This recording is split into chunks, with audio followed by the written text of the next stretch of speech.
Un elefante corría todas las mañanas por el bosque y al pasar pisoteaba las casas de las hormigas.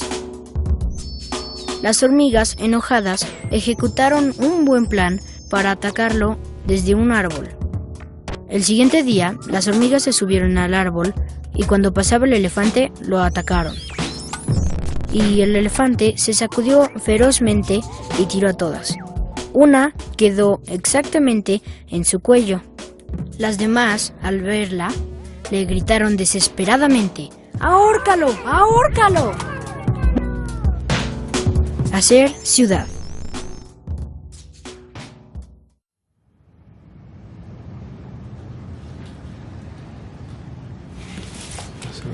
Aquí está Cava, estos arquitectos de México. Y las otras ya son del extranjero, entonces igual las quito. Soy historiador del arte de formación y museólogo. Como sucede con todo humanista, historiador del arte, uno no vive de ello, entonces pues me he desempeñado más como curador, investigador, docente, freelancero, un poco de todo, humanista mezcalero, artista frustrado. Una de mis pasiones siempre fue la crónica gráfica de la ciudad. Empecé especializándome en ello, en historia de la fotografía, en particular historia de la fotografía de la Ciudad de México.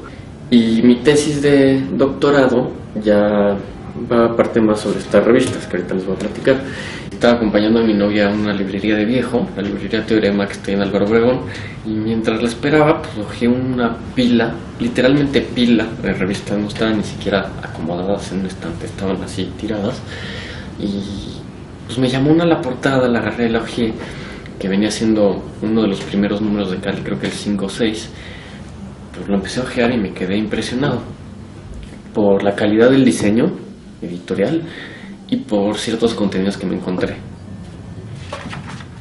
Entonces viene así como súper a lujo de detalle. Luego, esto se abre.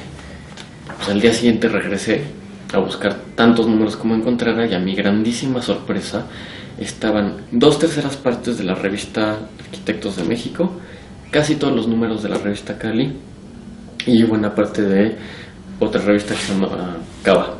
Pues me surgió como un deber patrimonial de rescatar la memoria de estas revistas, ¿no?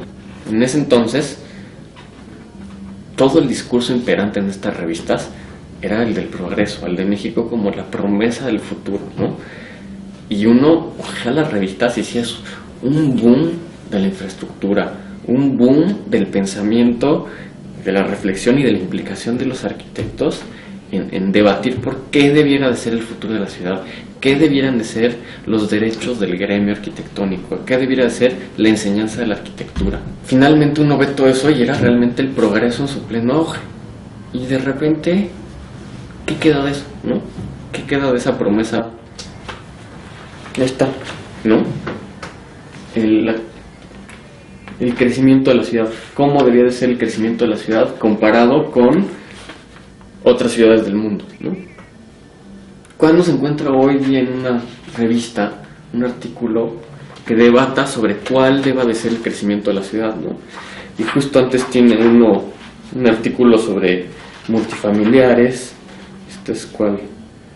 ¿Qué unidad? Creo que es la unidad de Independencia, con la delimitación. Esto ya lo habían construido.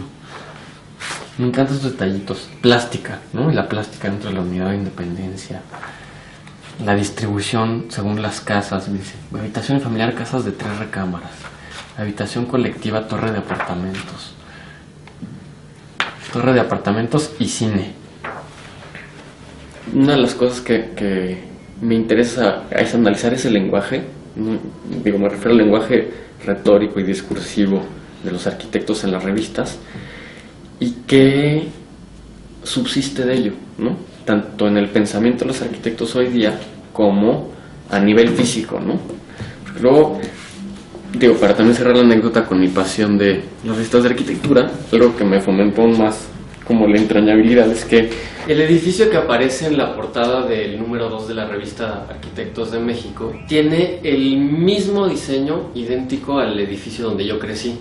desde que nací hasta que cumplí 18 años, que me fui a casa de mis papás, y lo vi y pues me impresionó porque lo reconocí inmediatamente, lo gimo y todo.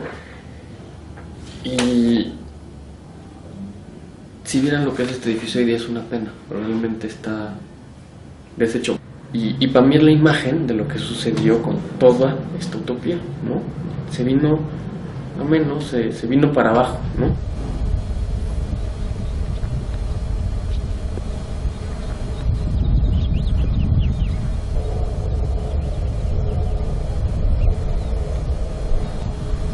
Hay una frase famosa de Alfonso Reyes que es que México es la región más transparente del aire. Empieza diciendo: viajero, has llegado a la región más transparente del aire.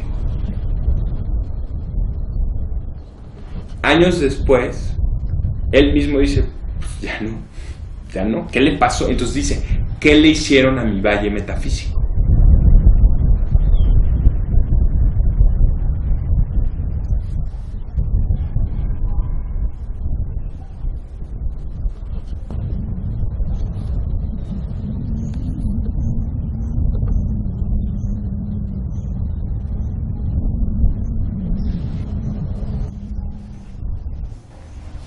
La civilización en la cuenca de México ha sido, en la historia del mundo, la zona más densamente poblada del planeta.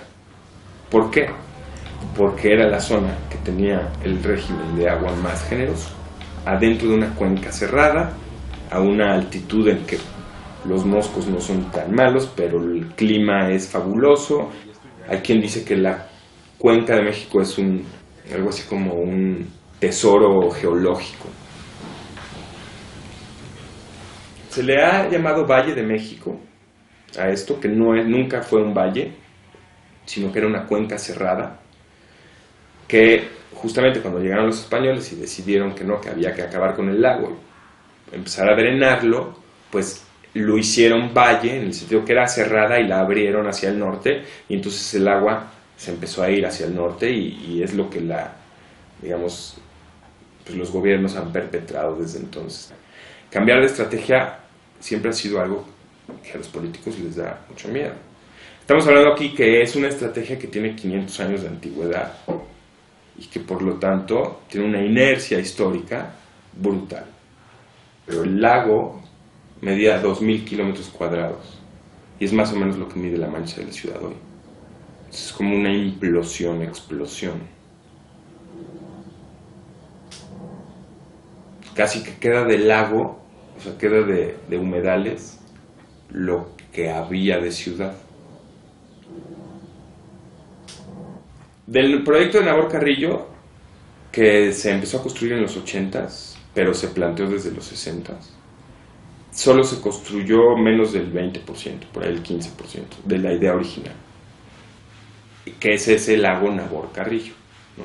Pero la idea era como 5 más alrededor, ¿no? Se construye ese único lago y el proyecto se cancela y se queda como un gran experimento de un ilustre señor. Nabor Carrillo fue rector de la universidad, o sea, una persona de las más ilustres que hemos tenido. El gobierno decide dejar ese proyecto como experimental y decir, pues fue un experimento muy bueno, es decir, un éxito. Sí, Nabor Carrillo tiene toda la razón, pero nosotros preferimos seguir con esta tradición de traer cada vez agua de más lejos y cada vez bombearla más lejos, ¿no? Y con más velocidad. El régimen tiene instituido un manejo de hacer que el agua permanezca en la cuenca lo menos posible. Pues eso hace que la cuenca se deshidrate, ¿no? Y entonces nosotros decimos que revirtamos eso, rehidratemos lo más posible y organicemos el crecimiento urbano futuro en torno a una idea de cambio. O sea, esto es lo que rodea a Texcoco, ¿no? O sea, la famosa ciudad perdida mexicana, pues, a todo alrededor.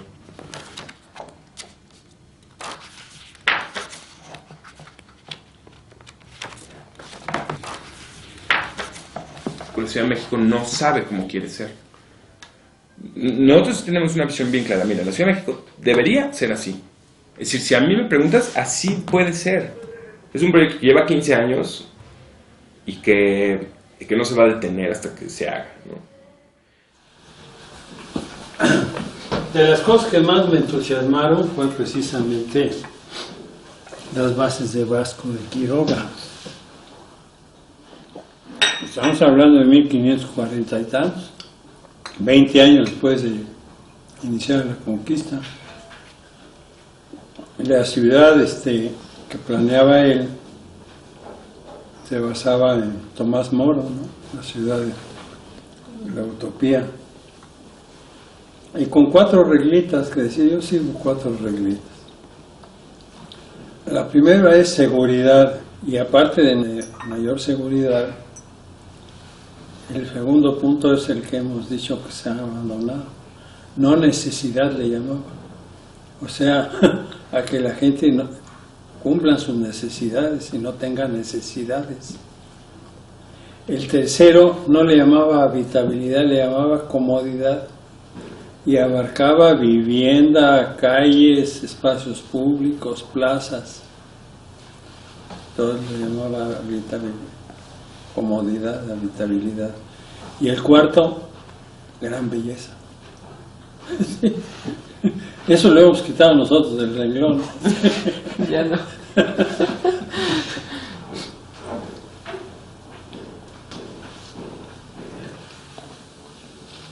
Llamaba mucho la atención la tesis por eso, por meterse a analizar la vivienda del pobre, ¿no? Sí. Le gustó al que era, y yo no lo conocía, secretario de Comunicaciones y Obras Públicas, Carlos Lazo. Y entonces me dijeron, vente al seguro, pero yo no sé nada de clínicas y hospitales, pero vamos a hacer vivienda, maestro, y te necesitamos en vivienda. Y de ahí salió la Unidad de Independencia.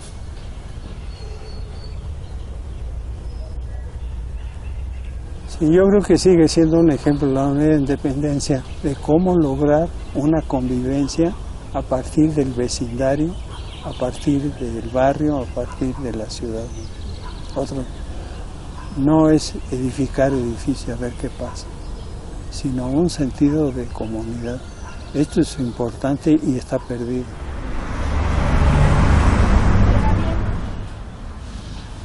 Sí, lo que hemos aprendido es que tanta realidad podemos tener ahora para hacer unidades de independencia. Pues no hay posibilidad de hacer unidades de independencia.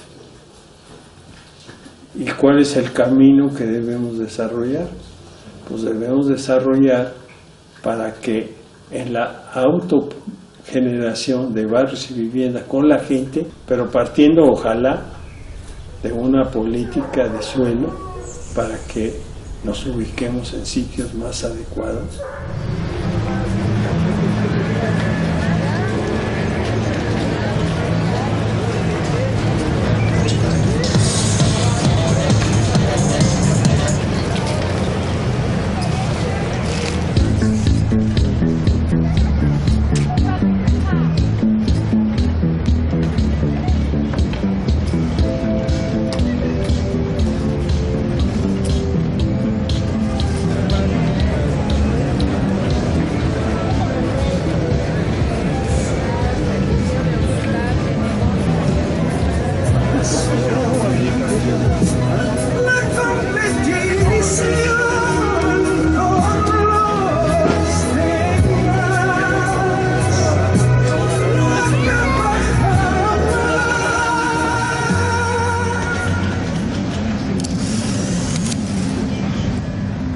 Hay una imagen muy bonita que uno puede googlear, si googleas el planón, pero es este señor que está caminando en la ciudad, pero la ciudad está hecha de estos libros. Entonces es la idea de que él sale a leer la ciudad y él está fumando una pipa. Y cuando exhala, sale también este texto. Entonces la manera en que yo leo esa imagen es el decir, bueno, estás leyendo la ciudad y esa respiración se vuelve también un discurso sobre la ciudad. Entonces Me interesa mucho el pensar la ciudad como un aula, como pues, este espacio educativo por excelencia.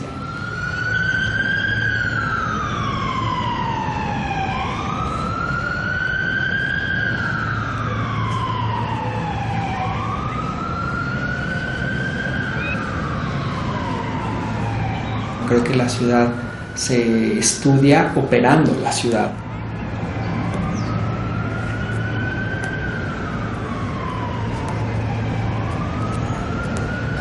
Voy caminando en la ciudad, tomando fotos de situaciones que me llaman la atención. La verdad es que al principio no lo tenía como muy ordenado, pero empecé a encontrar como cierto patrón. Entonces hay unas que me interesan que son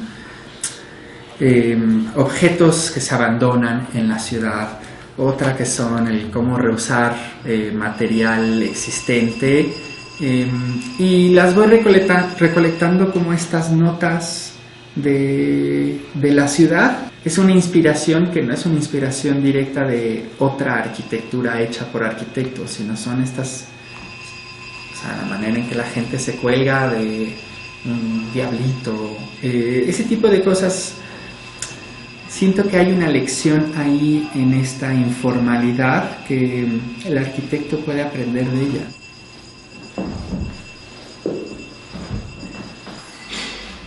Hay condiciones de la informalidad que tienen esta capacidad de ser muchísimo más fluidas, de ser muchísimo más espontáneas, que se prestan más a esta idea de que el espacio no es algo que se te da, sino es algo que tú tienes que tomar. No, va a empezar, o sea, ahorita no nos ha tocado los perros, pero tengo unos vecinos que pueden empezar a ladrar o puede venir el de los tamales. Múltiples intervenciones sonoras. La ciudad sigue invadiendo el espacio. Sí. O sea, desde la palabra proyectar, tiene algo que tiene que ver vinculada con el proyectil, eso que se lanza hacia adelante. Entonces el arquitecto en la escuela de arquitectura tienes una clase de proyectos. Entonces habla sobre el proyectar como el lanzar algo hacia la ciudad. Y ese lanzar es algo que empieza a cambiar la materia y es algo que está sacudiendo el territorio existente. Nosotros en la Ciudad de México, operando en esta ciudad, sí, yo diría monstruosa, pues cómo te enfrentas a un monstruo, o tú te conviertes en un gran monstruo, o eres esta pequeña hormiguita que tiene la capacidad de ir afectando poquito a poquito y él ni siquiera se dio cuenta porque está como interesado en confrontar a otros grandes monstruos. En la ciudad ocurren cosas simultáneas que no necesariamente van hacia el mismo lado. Pero me parece que la imagen que más reflejaría eso es tal vez como una especie de globo, pero que se tensara hacia distintos puntos, dependiendo de muchos factores.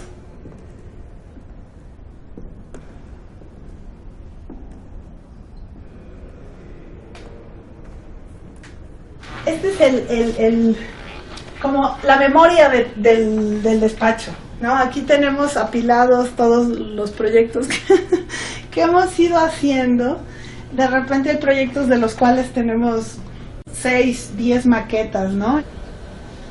Este es un proyecto muy grande que ahorita está un poco parado, en el cual llevamos trabajando 3 años aproximadamente. Y esta es una ciudad. Todo eso son equipamientos. Aquí hay un equipamiento deportivo, hay escuelas, guarderías, pero básicamente la reflexión era que, pues de nuevo, que fueran pedazos de ciudad y que no fueran terrenos con casas. Nos interesa la vivienda mínima, pero no mínima entendida como la vivienda que hace Geo, sino vivienda que de verdad crezca como las familias. O sea, con esta idea de que, bueno, pues ellos la producen, entonces aprovechar ese potencial de que la gente participa, y bueno, que necesitan proyectos que les permitan tener esa flexibilidad.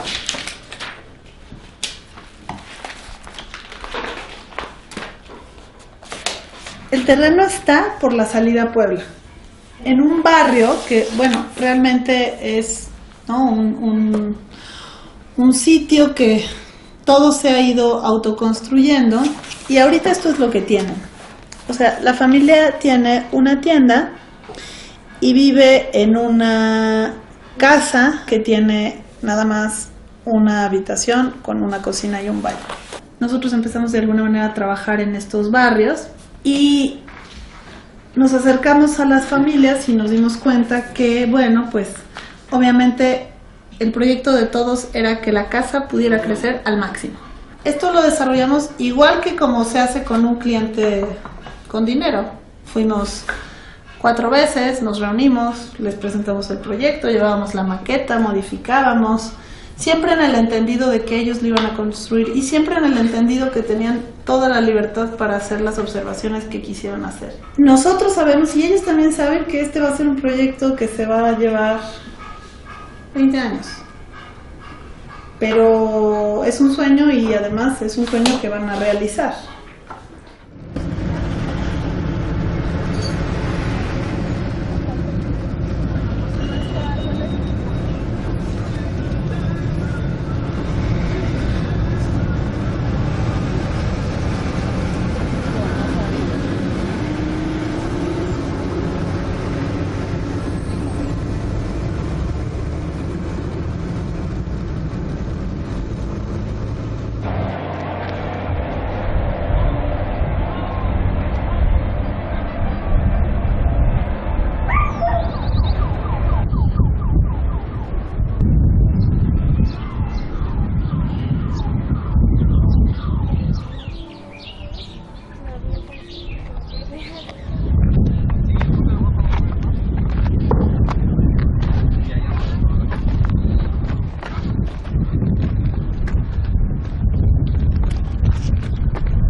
Esa es la casa de Araceli.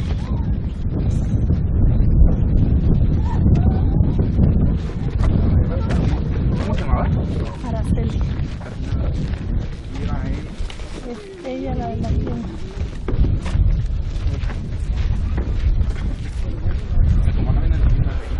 Sí.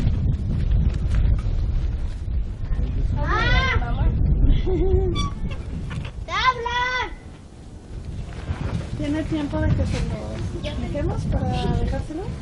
Sí, otra vez. Gracias.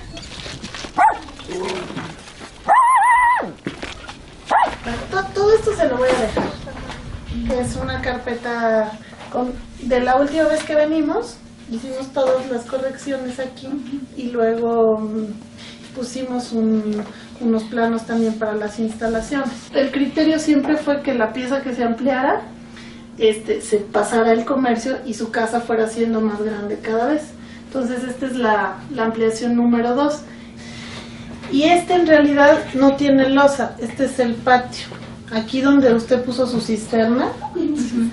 Y entonces el comercio vende por acá. Entonces en una primera etapa está de este lado y luego lo pasa al frente, cuando ya aquí tiene su comedor y su cocina. Esa es la idea a partir de lo que nos dijo.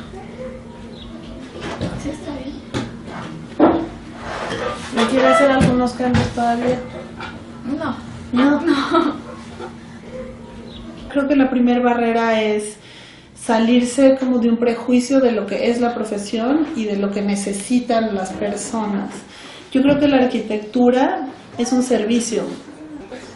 Y cuando no entiendes que es un servicio, entonces no te puedes salir de eso. Cuando tú entiendes que tu profesión es un servicio, en realidad no importa a quién le estés haciendo el proyecto, porque es una cuestión de ayudarle al otro a construir un sueño. Gracias. Hasta luego.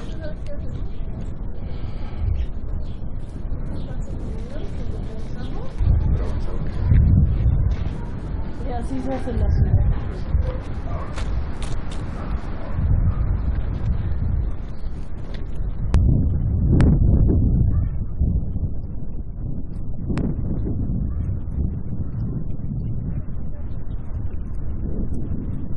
es un proyecto que en realidad estamos ahorita trabajando y que queremos hacer una especie de asesorías para autoconstrucción.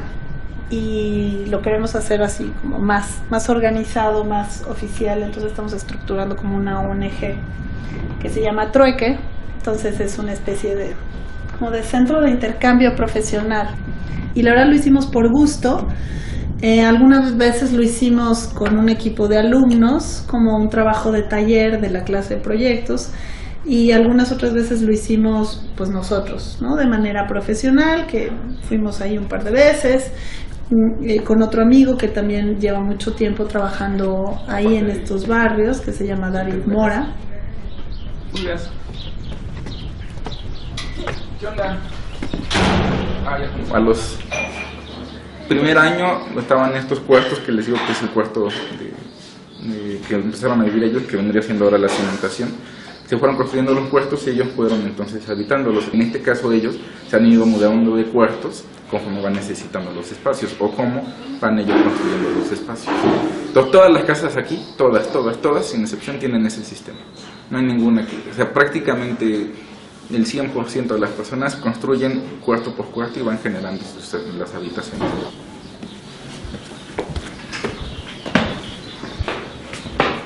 Aquí es el comedor y la cocina. Porque bueno, esta casa a final de cuentas la construyen ellos, también con albañiles y demás, pero en muchos de los casos, y ellos también construyen la casa ellos directamente.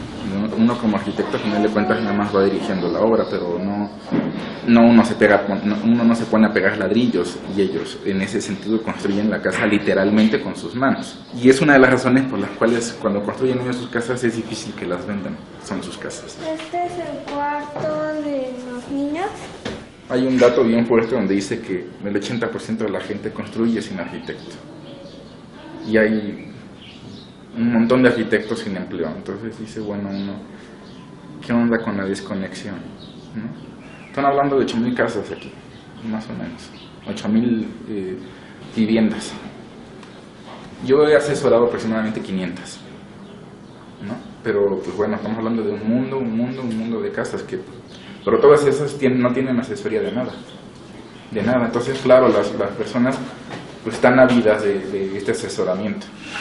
Acá hay otro baño, que sería para el baño de las 13 cámaras. Son las 13 cámaras. Yo he tenido trabajo aquí 12 años, ¿no? De aquí me mantengo principalmente. Esta es mi mayor fuente de ingreso. Y los otros arquitectos no lo creen. Y como están acostumbrados a que quieran construir hospitales y la Torre Mayor y cosas por el estilo, pues nomás no. Y aquí pues es otro ritmo. Pues nunca voy a tener un monumento que diga mi nombre, eso sí, pero igual alguna calle. Una calle en Chicolarra. Sí, igual alguna calle.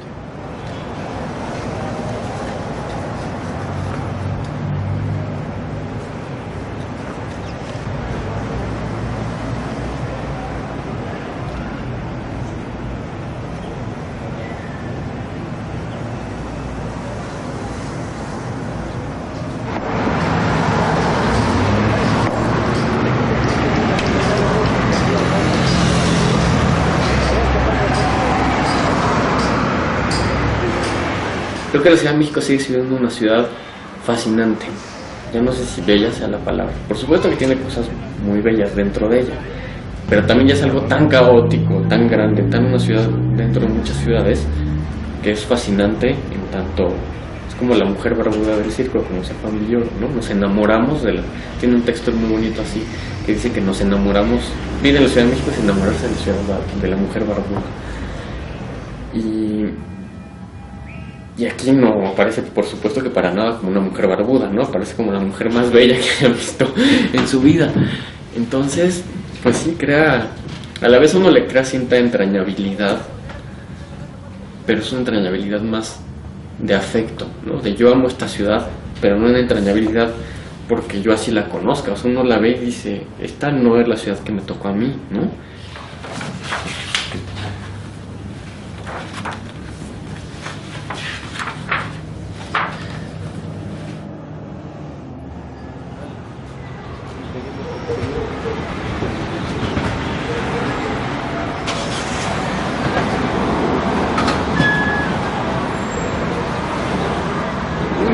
Texcoco cuando todavía no llegaban a la altura de la sala, de lo que era la recámara de mi papá.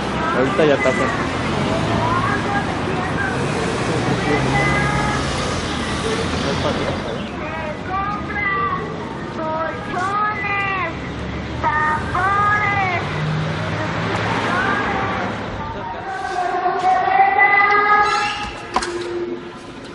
Y sí, para mí es la imagen de la decadencia de toda esa época, ¿no? Y sí, para mí este vestíbulo lo resume muy bien, ¿no? Tan desangelado, tan abandonado, tan roto, y es la historia de todos los edificios de esa época en esta ciudad, o de muchos, la gran mayoría.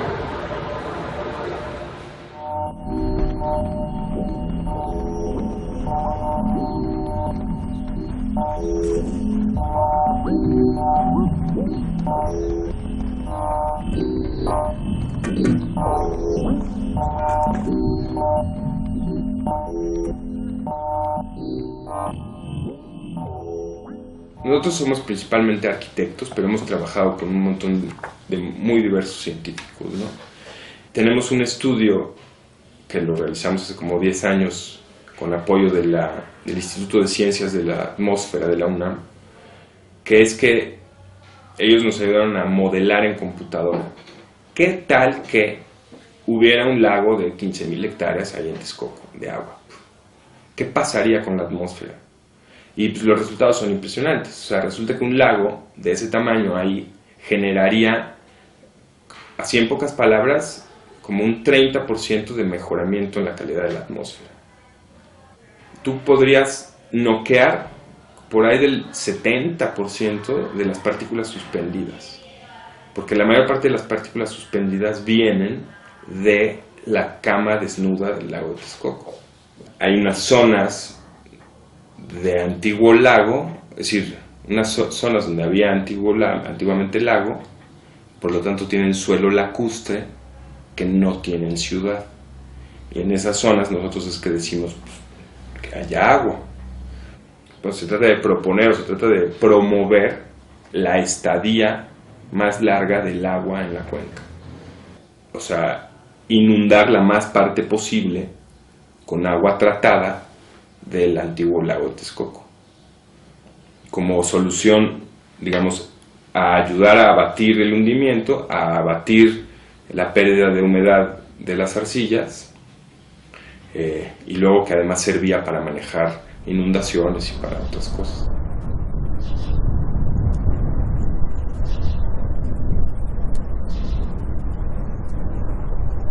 Debe haber un debate de estas cosas a nivel técnico, no a nivel político como todos los debates que se dan hoy aquí, no en este país, ¿no? Tiene que ser técnico. Pero el caso es que si tú haces todos esos números, que son esto, te sale que actualmente, con la misma lluvia y ese número de evapotranspiración y estamos tirando 100 metros cúbicos por segundo, estamos importando 20, estamos extrayendo 40, por lo tanto sobreexplotando 12, y estamos perdiendo 24 metros cúbicos por segundo, que es como el 40% en fugas. Y que, en este caso, del otro lado del corte, pero que son unos números paralelos, ¿cómo podría ser? Misma cantidad de lluvia, ¿no? Misma cantidad de evapotranspiración, misma cantidad de infiltración, y ahí es donde empiezas a trabajar. ¿Qué tal que hacemos que se infiltre más? Que en vez de que se vaya, que se quede y se infiltre. ¿Qué tal que bajamos las fugas? Nosotros podemos llegar a decir, señores, llueve más agua de la que necesitamos para beber, para regar y para la industria. Y esa agua deberíamos de poderla captar y usar. Si lo hiciéramos, entonces no tendríamos que sobreexplotar y no tendríamos que importar y seríamos sustentables en agua. Lograr ser sustentables implica tener un paisaje sustentable. Entonces, para cambiar a la sustentabilidad hay que cambiar el paisaje a que se haga sustentable. El paisaje se puede cambiar y con el paisaje tú cambias el clima y entonces con el clima tú ya de por sí recuperas un montón de esa calidad de vida. haber perdido esa transparencia, o sea, esa magia de este valle, que si en un momento dado pudiéramos recuperarla como pueblo, nos sentiríamos otra cosa. O sea, el gran espacio que la ciudad necesita para su metabolismo. Pero lo primero que hay que convencer para que el proyecto se dé en serio es que es posible una ciudad sustentable en agua aquí en la Cuenca de México, a 2.300 metros de altura. Si se sigue pensando que no es perseguible y que por lo tanto lo que hay que perseguir es lo que se ha perseguido siempre, pues entonces no va a haber manera de construir el nuevo paisaje.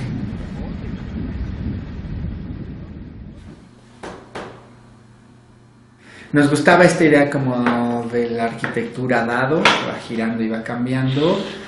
Hay estas cosas que se van transformando y que de repente son estas cosas que se les salen y que se convierten en esta como grada hacia la ciudad, pero si te la recoges alguien puede dormir allá adentro. Entonces las pensamos como estas estructuras que tenían unas reglas internas para nosotros, para saber como con qué materiales las trabajábamos, qué dimensiones las hacíamos. Entonces había algo ahí del poner a prueba qué tanto teníamos que diseñar y qué tanto la gente las iba transformando.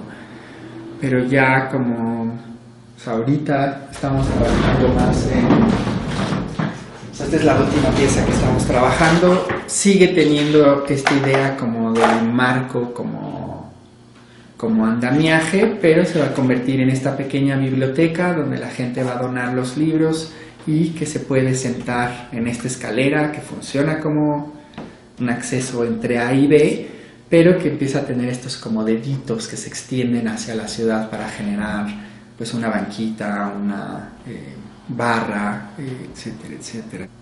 No me gusta pensar en la ciudad como este organismo enfermo al cual yo tengo que curar, sino que también estas prótesis sean estas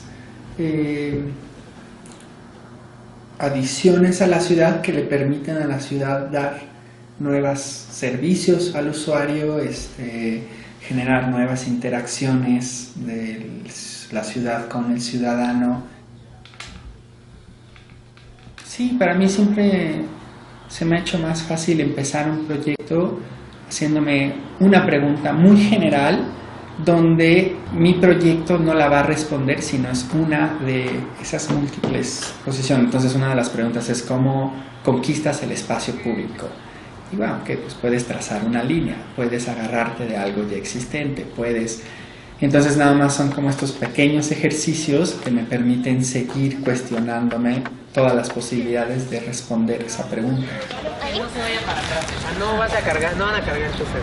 Okay, sí. Oye, ahora sí creo que en esto de la informalidad sí hay como una acción de sutileza. Ustedes están haciendo todo lo no sutil posible. Nada más como nota, o sea... ¡Cálale ya!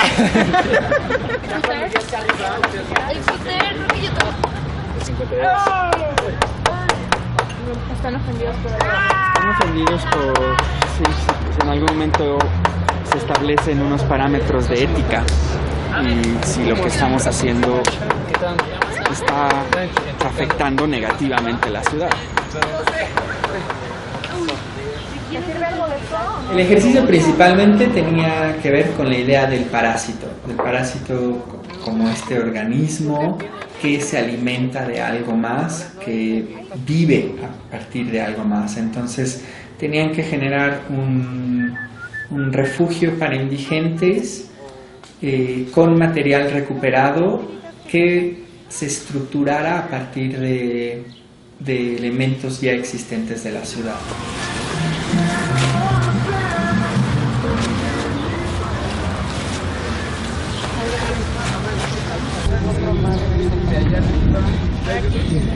Le damos la vuelta y hasta acá. ¿Con esto? Si cortáramos No, esto o sea, por mecate, medio, lo amarramos ahí. Nada más lo vas a sostener tantito para no... O sea, este no va a ser el definitivo. Creo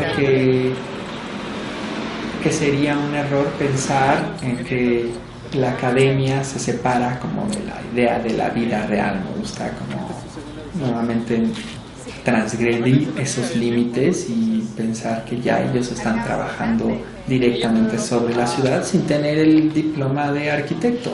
Ya estás construyendo sobre la ciudad. Mira, ventilación natural, iluminación también. ¿Qué más quieren? Sin miedo, no se suelta. Es que de ahí no lo va. Ahí va. ¿Sí acabas de comer? Sí. Las piezas llegaron a un punto, creo que llegaron a un punto donde ya se ve la intención, pero lo más interesante creo que es en estos días, o sea, ¿qué le va a ocurrir a la pieza? Si alguien se va a apropiar de ella, se va a volver basura en el parque, o simplemente si es un fracaso, pues dices, bueno, pues déjala y tal vez alguien reutilice ese material de una manera más astuta. Y si eso ocurre, pues está increíble que alguien allá afuera que no ha estudiado arquitectura, que no ha estado explorando estos temas, lo haga mejor que nosotros. Nuevamente regresaría a esta idea de que hay cosas que solamente las puedes hacer cuando estás bajo esa condición de urgencia, no esta condición de pseudo-urgencia. Me gustaría que no fuera yo el único produciendo prótesis urbanas, sino de que literalmente la ciudad se viene invadida por estos proyectos que son de bajo presupuesto, que no requieren como de una mano de obra especializada y que literalmente cualquiera de nosotros los puede generar. Entre más lo promueva, permite que más gente empiece a actuar de la misma manera. Y de una manera muy diferente, pero que insista en este poder del pequeño gesto y que todos nos volvamos constructores de la ciudad y conquistadores del espacio público. Los años de formación sí te marcan, ¿no? Yo, por ejemplo, o sea, mi maestro más importante, que es Oscar Hagerman, pues tenía un taller fantástico donde nos enseñó a pensar en los materiales y nos fuimos a un par de ejercicios donde de verdad pegamos unos tabiques. Pero más allá de la anécdota, que puede resultar como muy curiosa, me parece que en esas primeras aproximaciones a la arquitectura uno descubre ciertas afinidades que después difícilmente van a ocurrir con esa intensidad, ¿no? Como si fuera una primera impronta. Hubo un periodo en 1997 en que la Facultad de Arquitectura permitió un taller especial en donde donde se creó un estado de excepción al plan de estudios que durante 2 semestres generaron la primera visión de este proyecto. Yo era uno de los alumnos, yo era el mayor de los alumnos. Todos los alumnos quedaron tan entusiasmados que todos estemos trabajando en temas que tienen que ver con esto. Cada región de este país necesitaría que hubiera un equipo de arquitectos, 200 arquitectos, que trabajaran gratis para la ciudad. La única manera en que puedes hacer que 200 arquitectos trabajen gratis y que sea sustentable es que su pago sea su calificación. Hay universidades estatales, o sea, gubernamentales en todo el país. Entonces yo no entiendo por qué todo el país no está siendo estudiado y ideado utópicamente, pero todo el país, o sea, que tengamos así uno de estos de cada ciudad, hecho por los alumnos de cada ciudad. En las escuelas públicas de arquitectura de aquí de la Ciudad de México, Politécnico, la UAM y la UNAM, poco más del 40% de sus estudiantes son de los barrios populares pobres. ¿Qué posibilidades tienen ellos para un desarrollo profesional para adelante? Y cómo mejorar la vivienda de su medio. Entonces lo que nosotros hacemos es incluirlos en los programas de mejoramiento de barrios y vivienda popular, en esta asistencia técnica y ya ahora legal y financiera, para que aprendan cómo hacer, mejorando las viviendas y su barrio, y hasta haciendo una tesis que se les reconoce, la tesis, y hace su tesis sobre vivienda y barrio. En un principio se negaban las autoridades de la universidad a este tipo de proyectos. No, eso no es arquitectura. Entonces, ¿qué? A ese grado llegamos nosotros de estar ajenos a nuestra realidad, ¿no? Entonces, la enseñanza de cómo ayudar a la autoproducción, porque es la forma de acercarnos a las familias de bajos recursos. Haga de cuenta como que están reviviendo otra vez la Magdalena. Que para nosotros, y para mi marido, pues es su vida aquí. ¿Qué identidad le damos a nuestros espacios públicos y a nuestras calles para que seamos nosotros? Todo esto se convierte en una enseñanza propia para tenerle cariño y querencia a nuestras cosas y a una arquitectura propia y muy necesaria, ¿no? He visto un problema muy grave en las universidades. No hay una relación entre las universidades y los pobladores. Los estudiantes trabajan siempre sobre proyectos hipotéticos.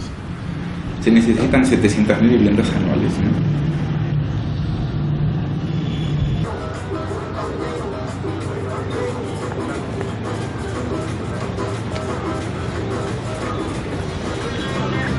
Es como la conga, ¿no? Tipo.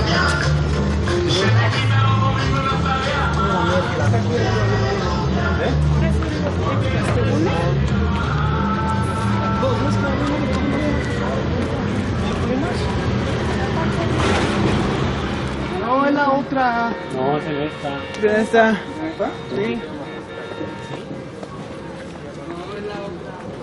Digo que es la otra, ¿no? No es la otra porque en la esquina tiene que haber una que dice de algo así. Y no es la otra. Aquí ni Google Earth llega, güey.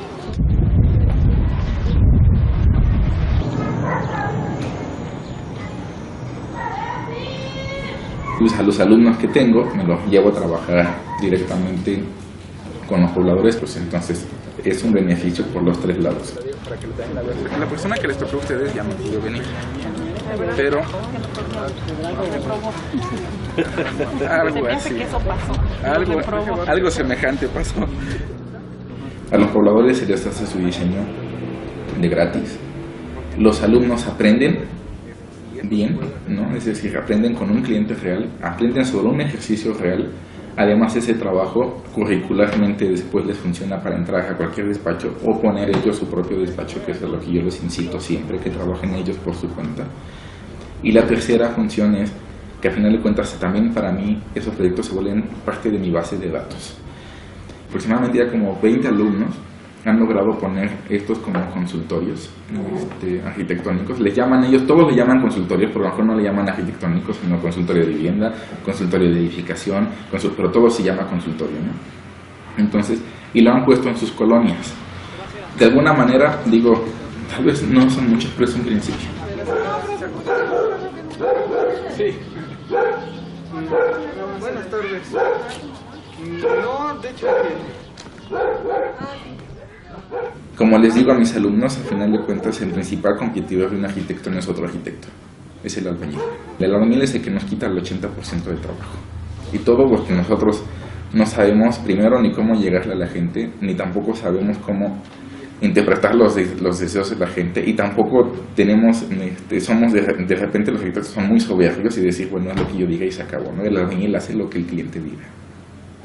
Bueno, ya eso más o menos serían unas imágenes de cómo se vería su casa. La recámara, el corte. Aquí están las escaleras, la cocina, la sala de estudio y su jardín. Son de 2 niveles nada más. Acá estaría el agua que viene la pipa. Le pusimos su cisterna en el patio. Y ya de la cisterna sube el agua. No tiene, ¿verdad? Por eso pensamos que la pipa está... Y ya lo llena y ahora la segunda propuesta que le traemos nosotros son 3 departamentos. O sea que ya serían 3 niveles. Cuando construyen ellos sus casas, y muchos de ellos son la misma mano de obra, pues es una casa con la que saben que están dejando hasta de herencia. Entonces, para ellos el valor sentimental de su casa es más allá que el valor monetario de la casa. Aunque saben que es la casa, es el patrimonio de sus hijos.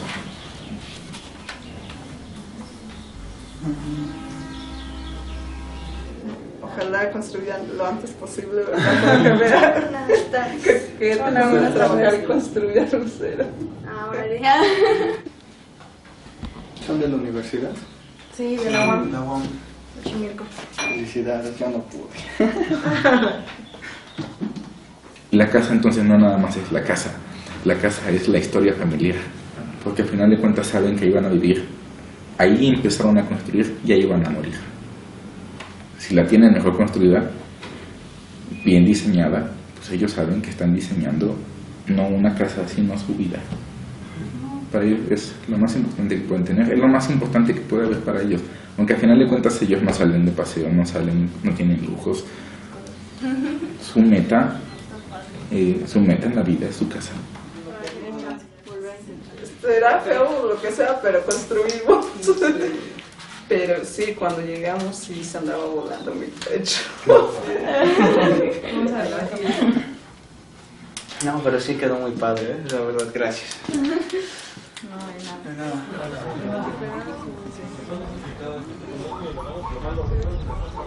Fundamentalmente la UAM Xochimilco ha hecho estudios a nivel nacional de qué tanto se autoproduce la vivienda y los barrios, ¿no? En el tiempo en que se hizo el estudio, alrededor de 20 millones de viviendas que había en el país. Y 14 millones de viviendas eran autoproducidas por la gente. ¿Y por qué la gente las produce? Porque no hay una política de suelo urbano para los pobres. Que me digan, esto es para la gente que gana menos. Y no hacer apartados, sino cómo lo distribuimos.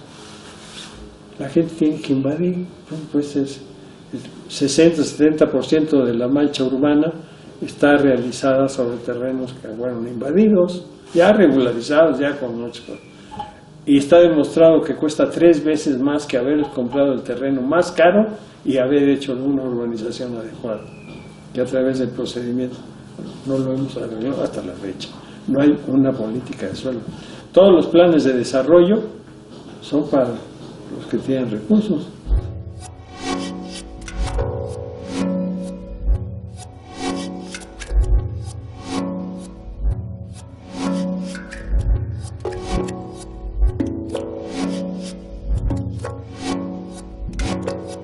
Desafortunadamente tenemos más casos malos que buenos, ¿no? Por ejemplo, Anticiudad, me parece Santa Fe, no está conectado o está muy mal conectado, ¿no? Entonces, eso de entrada ya me hace que sea una zona donde sea conflictivo entrar, salir, llegar, etcétera, ¿no? Porque hay muy pocas vías de comunicación. Segundo, los usos. O sea, tengo estas grandes manzanas para las oficinas, ¿no? Todas bardeadas, todas con policías, donde no puedo caminar. O sea, claro que hay banquetas, sí hay banqueta, pero ¿para qué voy a caminar si no tengo a dónde ir? O sea, salgo de la Hewlett Packard y ¿qué hago? ¿Me voy caminando a dónde? O sea, a Volaris, al TEC. Digo, no hay espacio público. Entonces, bueno, los desarrolladores van a decir, no, claro que sí hay, ahí está la Alameda Poniente. Pues sí, no va nadie. ¿Pero por qué no va nadie? Pues porque no hay a qué ir. Y si yo voy ahí y quiero correr a las 8 de la noche, pues qué miedo, ¿no? ¿Por qué? Porque no hay ojos. ¿Y por qué sí puedo salir a correr en el Parque de la Condesa? Pues porque hay vecinos, porque alguien se está tomando un café, porque el de enfrente está comiendo y el de al lado va llegando a trabajar. Entonces es seguro. Entonces es seguro si hay gente. Y hay gente si hay actividades. Y las actividades tienen que ser diversas. Que no hace ciudad, creo que entre más duro, desde un punto de vista literal, pero también desde un punto de vista mágico, entre más duro seas y como más testarudo, no vas a permitir que muchas cosas ocurran alrededor de ti. Creo que hay una cosa como de que las cosas tienen que fluir y permitirse transformarse. La idea de hacer una ciudad en que tenga funcionalidad, ¿no? que tenga función y que sea una ciudad que le pertenezca a todos. En este caso, a las personas de escasos recursos pareciera que es una ciudad prohibida. ¿Cuál es la función social de la ciudad y la función social de la propiedad privada? Aquí hacemos la función social de la ciudad y la función social de la propiedad privada para explotar al fregado. Esta especulación del suelo, esta no determinación de qué suelo se dedica para la gente de menos recursos, da origen a toda la perversión que tenemos de muchas cosas. En otros países, por ejemplo, se determinan cuáles son las zonas a desarrollar. ¿Por qué?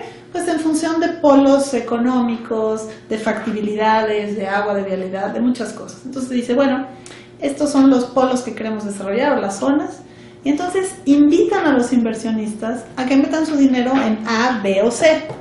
Punto. En este país pasa un poco al revés. Los inversionistas, o sea, las desarrolladoras, que son quienes construyen vivienda, pues de repente andan ahí por ahí investigando y se dan cuenta que hacia Pachuca, pues el terreno está muy barato y se los venden a 7 pesos el metro, ¿no? Entonces lo compran y compran varias hectáreas y entonces pues empiezan a construir y entonces después tienen ahí las casas y entonces después obligan a que les lleguen los servicios porque ellos dicen, bueno, pues aquí ya tenemos, es más, ya hasta vendimos y eso al final resulta súper caro. ¿Por qué resulta caro? Pues porque la gente va a tener que invertir en transporte pues mucho más de lo que invertiría si vive en la parte central, porque no va a tener los servicios cerca, porque va a perder 5 horas de su día en movilizarse. Entonces al final es una pérdida por donde lo veas. Y a nivel urbano es brutal, porque la ciudad pues sigue extendiéndose en estos trozos de lotificaciones que no hacen ciudad. El gobierno es el primero en propiciar el crecimiento anárquico de la mancha urbana, ¿no? Digo, a mí me sorprende cuando uno agarra la salida Puebla y por Amecameca ver todos estos desarrollos de vivienda impresionantes que empezaron con Solidaridad, con el Salinato y que siguen, ¿no? Hay un desarrollo ahí urbano para 100,000 gentes, pero es literalmente pura vivienda. Hay conjuntos de 25,000 viviendas fuera de la ciudad, totalmente alejadas de la ciudad, donde tienen que venir a trabajar a la ciudad, y son 2 horas y media de traslado, 3 horas y media de traslado, en donde estas, ya después les pusieron ciudades dormitorio, ¿no? Que nada más va la gente a dormir y se regresa a trabajar, no tiene ninguna actividad de nada. Eso para mí no es ciudad, eso para mí es hacer un conjunto de viviendas fuera de la ciudad y que nada más funcionan como literas, pero eso no es ciudad, eso es desconectarla de la ciudad. Realmente lo que hay que preguntarse aquí es qué tipo de ciudad queremos construir. No se obliga a las desarrolladoras a que esos proyectos sean partícipes de algo, ¿no? Por ejemplo, decir, bueno, está bien, conseguirse un terreno barato, pero pues no va a ser ahí, ¿qué te parece si es de este lado? Porque entonces acá ya hay 3 escuelas, ya hay un hospital. Y no solo eso, si vas a hacer tantas casas, pues estás obligado a darle a la ciudad esto y esto y esto y esto. Punto. Pero independientemente de esta gran deficiencia que tienen nuestras leyes de no atender esta función social de la ciudad y de la propiedad privada, tienen un problema gravísimo que son puros poemas. Tendrán cosas bellas, pero son puros poemas. ¿Por qué son poemas? Decían los senadores el otro día, oiga, ¿por qué dice que son poemas? Digo, no está reglamentada, ni la ley de asentamientos humanos ni la ley de vivienda están reglamentadas. Díganos cada año qué se tiene que hacer, a qué se dedican los recursos y cuánto, pocos o muchos, cuánto se dedica y cómo se dedica y a quién se le da. No lo dice, se recomienda por allá, ojalá Dios quisiera. Bueno, pues son poemas. Ninguna de las 2 leyes principales de desarrollo en nuestras ciudades, ni la de vivienda ni la de desarrollo urbano, están instrumentadas. ¿No están? Ah, pues tienes razón. Entonces, pobre México, ¿no? ¿Qué autoridades tenemos? No hemos sabido los arquitectos, los que creemos, cómo llegar a hacer esos cambios, ¿no?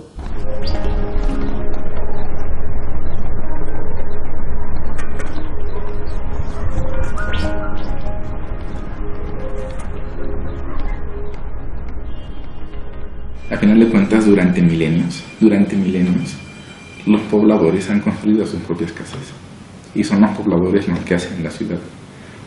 No es muy difícil que llegue una fábrica y haga ciudad. Durante milenios, las ciudades se han construido por sus propios habitantes. Quiere decir que los pobladores han hecho la ciudad con o sin arquitectos. pues sí está pesado. Si venimos, por ejemplo, yo y digo, voy a echar 8 piedras y el vecino echa otras 8 y el vecino echa otras 8 piedras diarias, ya lo vamos rellenando. Lo que podríamos hacer es, yo le decía yo a Frank que poner piedra. Algunos urbanistas dicen que a los 30 años ya se consolida la colonia. Yo podría decir que a veces es hasta los 50 años. Que ya cuente con banquetas, con agua, con luz, con drenajes, que tenga equipamiento urbano como escuelas, clínicas, estaciones de policía, ¿no? Que tenga todos los servicios urbanos.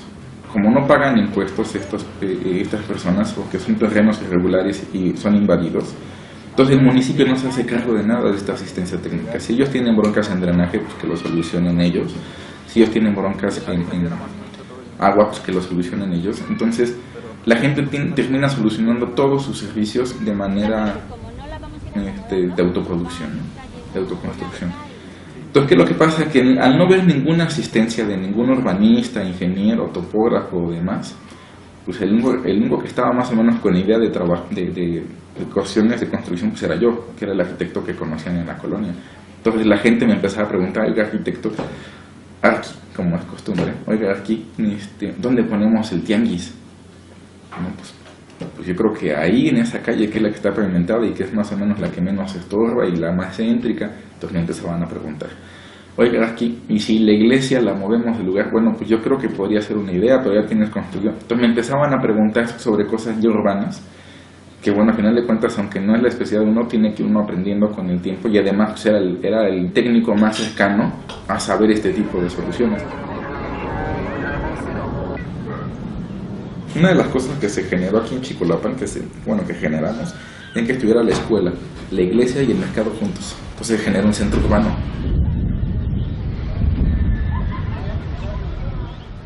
Creo que la ciudad no se hace como de grandes planes maestros, sino de estas pequeñas acciones que ocurren, desaparecen, son estos como momentos efímeros.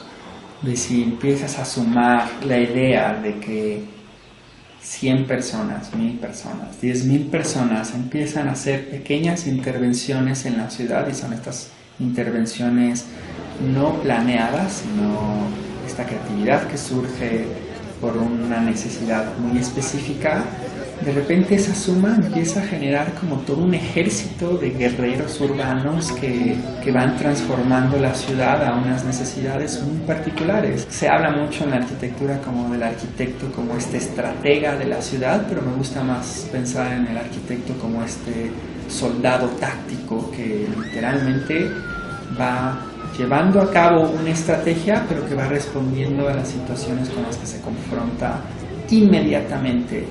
Me interesan más ese tipo de incisiones al espacio público que plazas de bicentenarios. El gran espacio público de los ciudadanos de la Ciudad de México, el gran espacio público es lo que nos queda de bosques, lo que nos queda de lagos, lo que nos queda de estos espacios, de estos territorios en donde se da lo que se llaman los servicios ambientales, ¿no?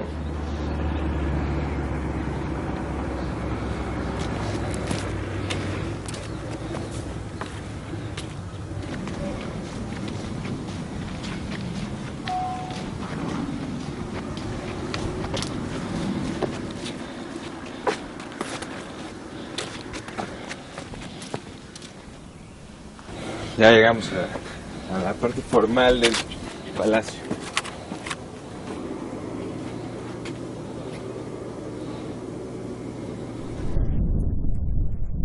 Ahí está el lago. Digamos, yo sí ya lo estoy viendo. Entendería que ustedes no lo vean porque se ve, está de un color gris pardón, detrásito del silo eso. O sea, sigamos subiendo y la luz va a ir, yo creo, mejorando. Esperemos.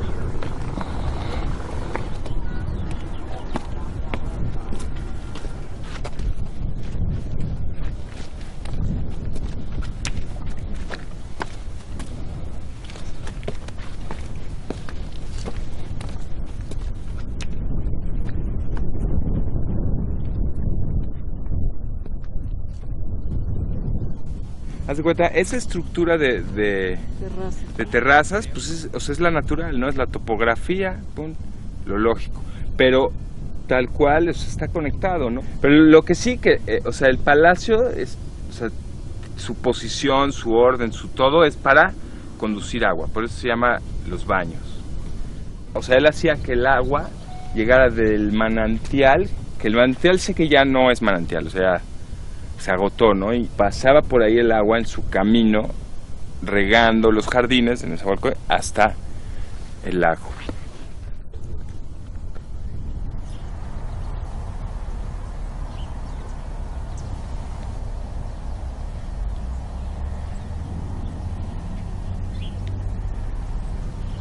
En el fondo yo creo que la arquitectura territorial realmente afecta más la calidad de vida que la arquitectura así, ¿no? Entonces ya esa arquitectura de revista es menos importante. Realmente lo que importa pues está afuera.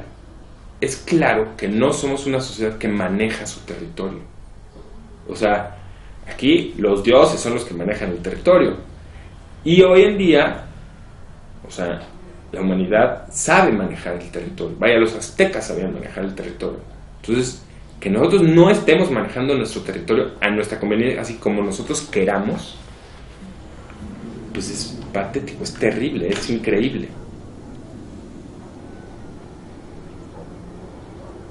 Los mexicanos creo que podríamos, debatir el futuro del gran espacio público de la Ciudad de México, que uno de sus personajes podría ser el lago de Texcoco, que además es un espacio público que todo el mundo reconocemos como nuestro padre, fundacional. Si eso, lo vieras lleno de agua, tú dirías, bueno, podemos hacer lo que queramos. En el fondo yo creo que este proyecto puede ser un detonador de una verdadero nuevo espíritu mexicano, verdaderamente cambiar,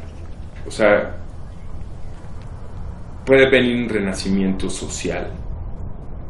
Y entonces es perfectamente pensable esto, ¿no? Que podamos vivir ahí.